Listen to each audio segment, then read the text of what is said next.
Hello दोस्तों, स्वागत है आपका आपके अपने YouTube channel MPPSC exam centre में। आज हम आप लोगों के साथ में MP सीरीज के अंतर्गत एक मार्क ओरिएंटेड टॉपिक जिसका नाम है मध्य प्रदेश में बाघ परियोजना के बारे में इस वीडियो के माध्यम से चर्चा करने वाले हैं। बड़ा ही इम्पोर्टेंट टॉपिक हो जाता है एग्जाम के पॉइंट ऑफ व्यू से। पुराने समय में यहाँ से कई सारे क्वेश्चन एग्जाम में बने हैं और आने वाले समय में भी यही से एग्जाम में क्वेश्चन बनेंगे। तो देखिए, बात करते हैं इस टॉपिक के बारे में विस्तार पूर्वक। आप लोगों को इस टॉपिक की जानकारी मैं उपलब्ध करा रहा हूं। सबसे पहले देखते हैं बाघ परियोजना कहते किसे है। याद रखना, बाघों को बचाना, बाघों का संरक्षण करना, यह सभी कार्य किए जाते हैं बाघ परियोजना के द्वारा।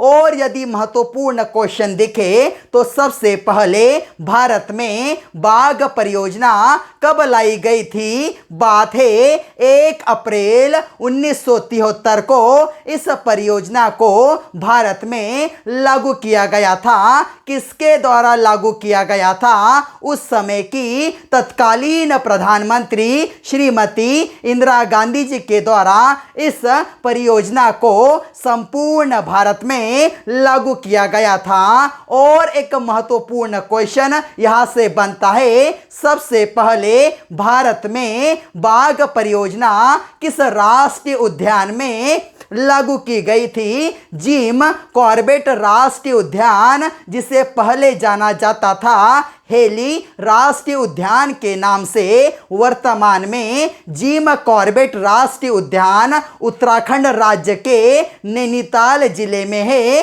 पहले तो यह आया करता था उत्तर प्रदेश में। जैसे ही उत्तर प्रदेश से एक नया राज्य बना उत्तराखंड, तो यह चले गया उत्तराखंड के नैनीताल जिले में। यहाँ से भी क्वेश्चन बना है। और याद रखना, जिम कॉर्बेट राष्ट्रीय उद्यान भारत का सबसे पहला राष्ट्रीय उद्यान है। इसी राष्ट्रीय उद्यान में इसलिए सबसे पहले लागू की गई थी कौन सी योजना? बाघ परियोजना। जैसे ही बाघ परियोजना इस राष्ट्रीय उद्यान में लागू की गई तो इसका असर देखा जाने लगा था। बाघों की संख्या में बढ़ोतरी हो गई थी। और यदि उत्तराखंड की बात करें, 2018 की बाघ रिपोर्ट के अनुसार उत्तराखंड का तीसरा नंबर आता है बाघों की संख्या में। और एक महत्वपूर्ण बात,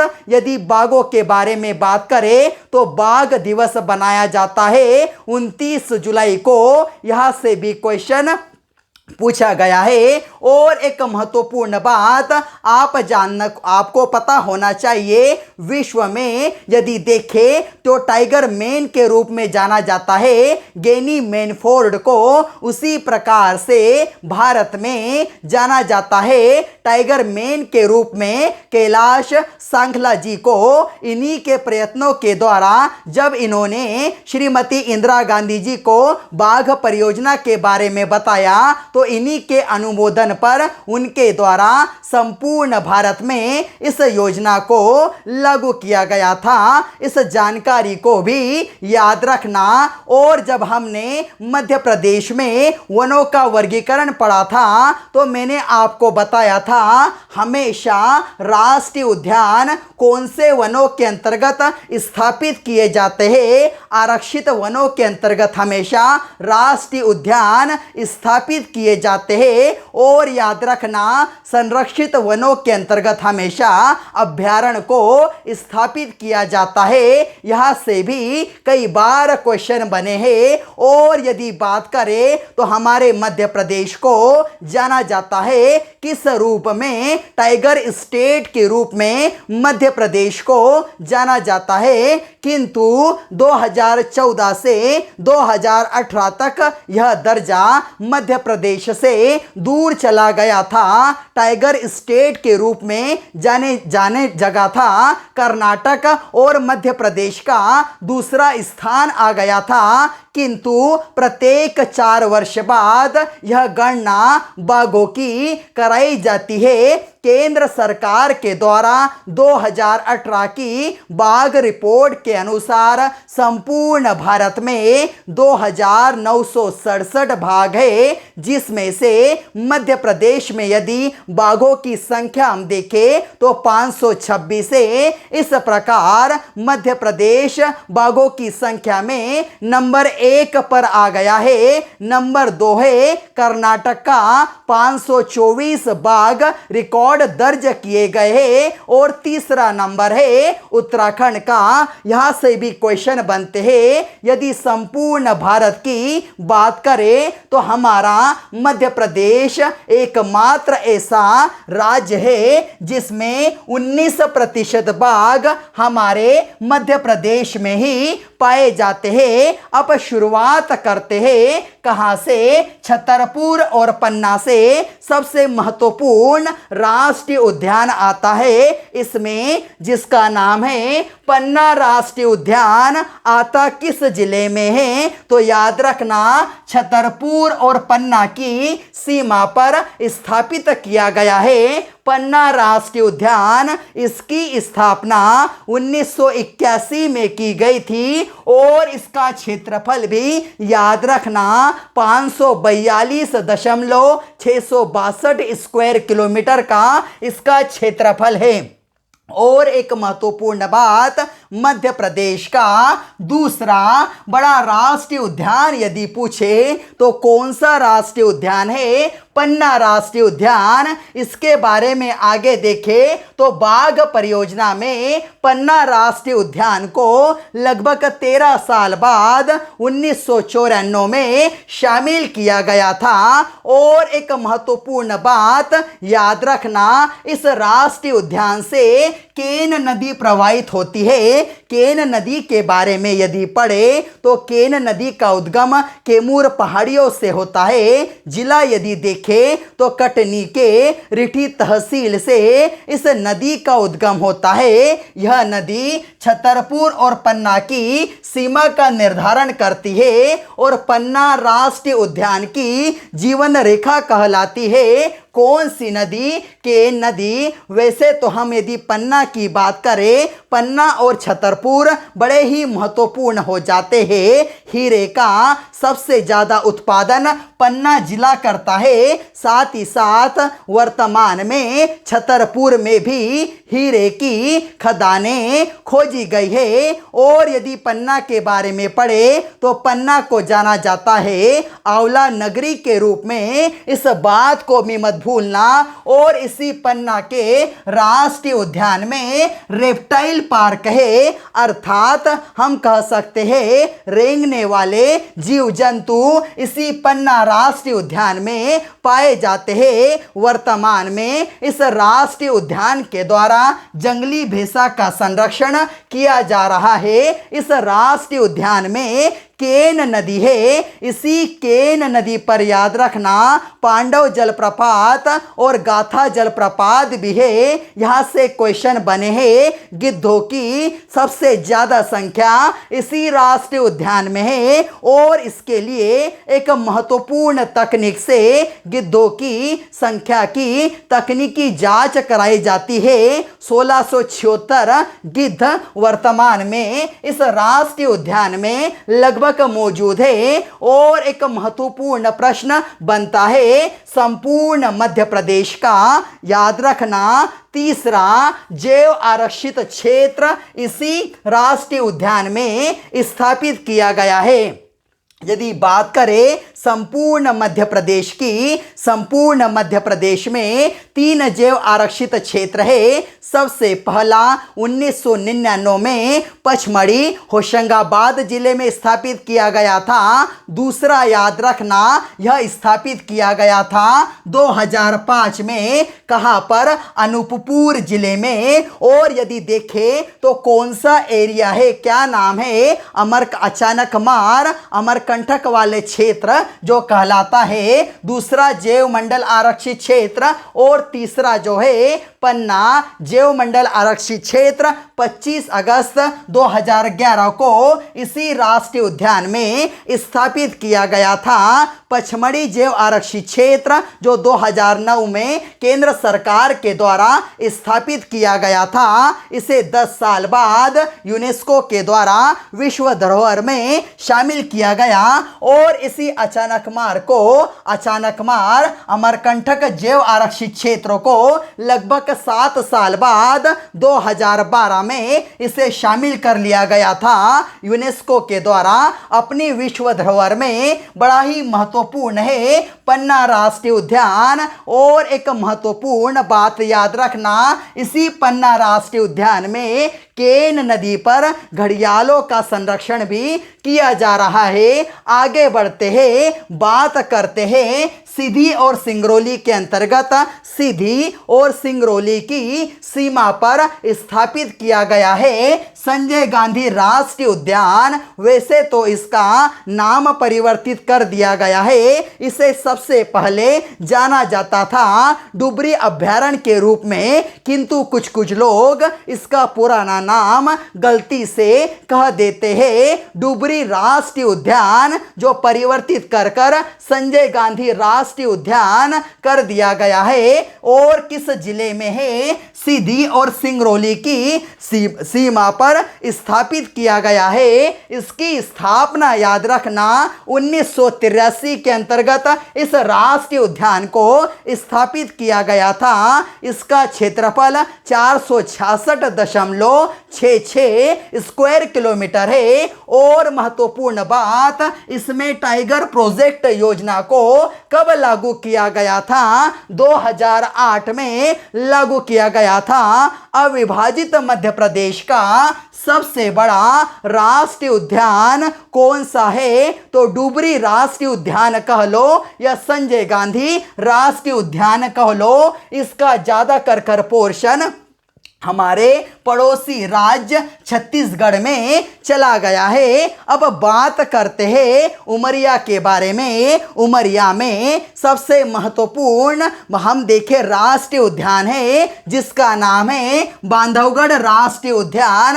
आता किस जिले में है? तो उमरिया में। और इसकी स्थापना 1968 में की गई थी। इसका क्षेत्रफल 437 स्क्वायर किलोमीटर का है। इसे टाइगर प्रोजेक्ट में शामिल किया गया था 1993 में। और इस राष्ट्रीय उद्यान की खासियत है, यह राष्ट्रीय उद्यान जो है ना 32 पहाड़ियों से घिरा हुआ राष्ट्रीय उद्यान है। इसी राष्ट्रीय उद्यान में 2000 वर्ष पुराना एक किला भी है जिसे बांधवगढ़ का किला कहा जाता है। इस किले के बारे में ऐसी मान्यता है, जब प्रभु श्री राम लंका से विजय होकर लौट रहे थे तो उन्होंने अपने प्रिय भाई लक्ष्मण को यह किला गिफ्ट में दे दिया था, जिससे वह इस किले से लंका पर विजय कर सके, वहां पर उस पर नजर रख सके। और इसीलिए इसे कहा जाता है भाई का किला। एग्जाम में पूछ लिया जाता है कि भाई का किला या बांधवगढ़ का किला किस राष्ट्रीय उद्यान में है? तो याद रखना यह इसी राष्ट्रीय उद्यान में बांधवगढ़ राष्ट्रीय उद्यान में है। और एक महत्वपूर्ण प्रश्न, सर्वाधिक बाघ घनत्व यदि देखें टाइगर डेंसिटी सबसे ज्यादा किस राष्ट्रीय उद्यान में है? तो इसी राष्ट्रीय उद्यान में है। 8 स्क्वायर किलोमीटर के क्षेत्र में एक बाघ पाया जाता है इसी राष्ट्रीय उद्यान में। और एक महत्वपूर्ण प्रश्न, बांधवगढ़ राष्ट्रीय उद्यान बंगाल टाइगर्स के लिए बड़ा प्रसिद्ध है। इसी राष्ट्रीय उद्यान से चरण गंगा नदी प्रवाहित होती है। इसी राष्ट्रीय उद्यान में बड़े ही महत्वपूर्ण पर्यटन स्थल बने हैं, जैसे Kabir Chaura, charger point, charger point के बारे में ऐसा कहा जाता है कि यहाँ पर एक बाघ हुआ करता था, नर बाघ, जिसका नाम था चार्जर। बड़ा ही महत्वपूर्ण बाघ था, इसी के नाम पर यहाँ पर बनाया गया है चार्जर पॉइंट। इसी राष्ट्रीय उद्यान में, याद रखना, वर्तमान में हाथियों के संरक्षण के लिए, हाथियों को बसाने के लिए कई प्रकार की योजनाएं लागू की गई है। अब बढ़ते हैं आगे, बात करते हैं सबसे महत्वपूर्ण राष्ट्रीय उद्यान के बारे में, जिसका नाम है कान्हा-किसली राष्ट्रीय उद्यान। संपूर्ण मध्य प्रदेश का सबसे पहला अभय वन बनने वाला राष्ट्रीय उद्यान है कान्हा-किसली राष्ट्रीय उद्यान। 1933 में बना था। कुछ किताबों के अंतर्गत ऐसा लिख दिया गया है, मध्य प्रदेश का सबसे पहला अभयारण्य तो यही है, किंतु इसका ईयर कहीं 1933 तो कहीं 1952 दर्शाया गया है। और एक महत्वपूर्ण बात याद रखना, इस राष्ट्रीय उद्यान की स्थापना 1955 में की गई थी। संपूर्ण मध्य प्रदेश का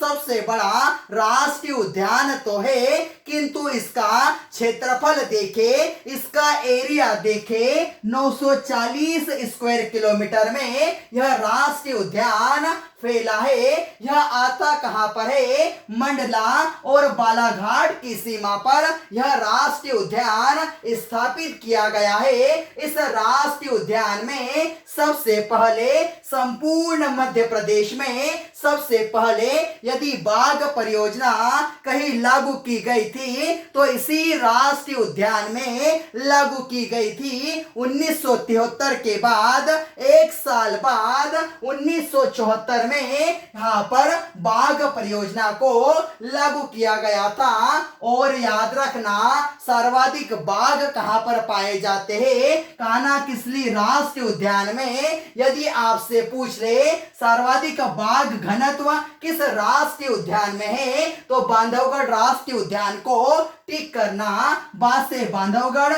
बाघ से बाघ घनत्व, और बस ही कर लेना बंगाल टाइगर के लिए प्रोजेक्ट बड़ा ही प्रसिद्ध है बांधवगढ़ राष्ट्रीय उद्यान। और इसी राष्ट्रीय उद्यान को ऐसा कहा जाता है संपूर्ण एशिया के अंतर्गत सबसे अच्छा राष्ट्रीय उद्यान के रूप में यदि कोई दर्जा प्राप्त भारत का राष्ट्रीय उद्यान है तो वह है कौन सा राष्ट्रीय उद्यान? हमारा कान्हा-किसली राष्ट्रीय उद्यान। इसी राष्ट्रीय उद्यान के द्वारा 2017 में अपना शुभंकर लॉन्च किया गया। भूर सिंह द बारासिंगा इसका शुभंकर है। इसे बनाने वाले रोहन चक्रवर्ती थे। आगे यदि बढ़े तो इसी राष्ट्रीय उद्यान में होलो और बंजर घाटी है, और इसी राष्ट्रीय उद्यान से बंजर नदी प्रवाहित होती है। बामनी दरार इस राष्ट्रीय उद्यान का सबसे ऊंचा पॉइंट है। इसे हम कह सकते हैं सनसेट पॉइंट भी यही कहलाता है। बामनी दरार कान्हा-किसली राष्ट्रीय उद्यान का इसी राष्ट्रीय उद्यान में पाई जाती है सबसे अच्छी बारासिंगा की प्रजाति, जिसका नाम है ब्रेडरी प्रजाति। यहां से कई बार क्वेश्चन बना है। कृष्ण मृग भी इस राष्ट्रीय उद्यान में पाए जाते हैं, किंतु सर्वाधिक कृष्ण मृग आपसे पूछे किस राष्ट्रीय उद्यान में है तो आप टिक करना सतपुड़ा राष्ट्रीय उद्यान। इसी राष्ट्रीय उद्यान में भारतीय उपमहाद्वीप की सबसे प्राचीन जनजाति जिसका नाम है बेगा जनजाति का निवास स्थान यही राष्ट्रीय उद्यान है। आगे बढ़ते हैं, बात करते हैं, हम आगे चलते हैं छिंदवाड़ा और सिवनी में। यहाँ पर कौन सा राष्ट्रीय उद्यान है तो यहाँ पर है पेंच राष्ट्रीय उद्यान। आता कहां पर है? छिंदवाड़ा और सिवनी की सीमा पर आता है। इसकी स्थापना 1983 में की गई थी और याद रखना टाइगर प्रोजेक्ट में शामिल किया गया था 1992 में। यहां से क्वेश्चन बना है 2002 में इस पेंच राष्ट्रीय उद्यान का नाम परिवर्तित करके इंदिरा गांधी प्रियदर्शनी राष्ट्रीय उद्यान कर दिया गया है। मोगली अभ्यारण्य के बारे में सुना होगा, यह अभ्यारण्य इसी राष्ट्रीय उद्यान के निकट है और याद रखना पेंच राष्ट्रीय उद्यान कह लो या इंदिरा गांधी प्रियदर्शनी राष्ट्रीय उद्यान कह लो, यह मध्य प्रदेश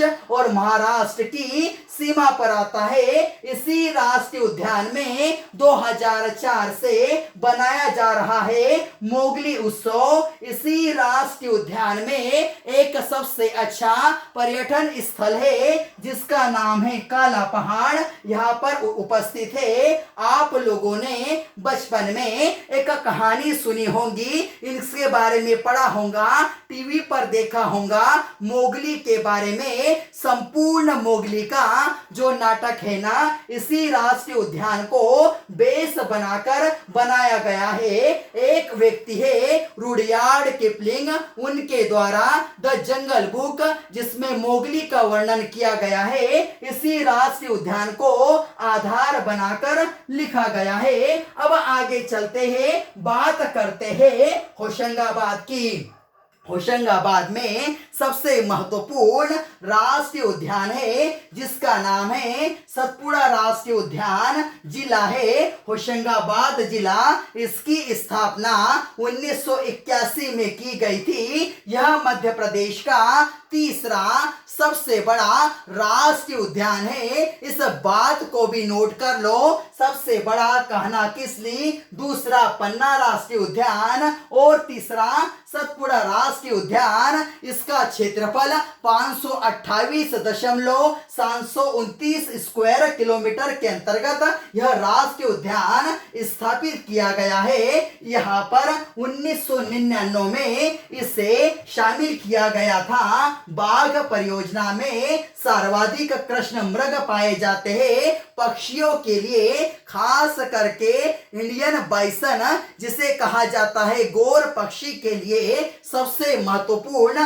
राष्ट्रीय उद्यान है सतपुड़ा राष्ट्रीय उद्यान। देश का प्रथम जैव मंडल आरक्षित क्षेत्र। अभी आपसे मैंने कहा था सबसे पहला हमारे मध्य प्रदेश का जैव मंडल आरक्षित क्षेत्र इसी राष्ट्रीय उद्यान में 1999 में स्थापित किया गया है। तवा और देनवा, इसी पर यदि आप देखोगे यह दो नदियां है इसी राष्ट्रीय उद्यान से प्रवाहित होती है। यहाँ पर बना है मढ़ई पर्यटन स्थल, मध्य प्रदेश की सबसे ऊंची चोटी जिसका नाम है पचमढ़ी, 1350 मीटर की हाइट है, इसी राष्ट्रीय उद्यान में है। और मध्य प्रदेश का एकमात्र ऐसा राष्ट्रीय उद्यान जिसमें आप तालाब में बोटिंग कर सकते हैं, हाथी पर बैठकर सवारी कर सकते हैं, यह एकमात्र ऐसा राष्ट्रीय उद्यान है सतपुड़ा राष्ट्रीय उद्यान। संपूर्ण जानकारी इसके बारे में भी आपको मैंने दे दी।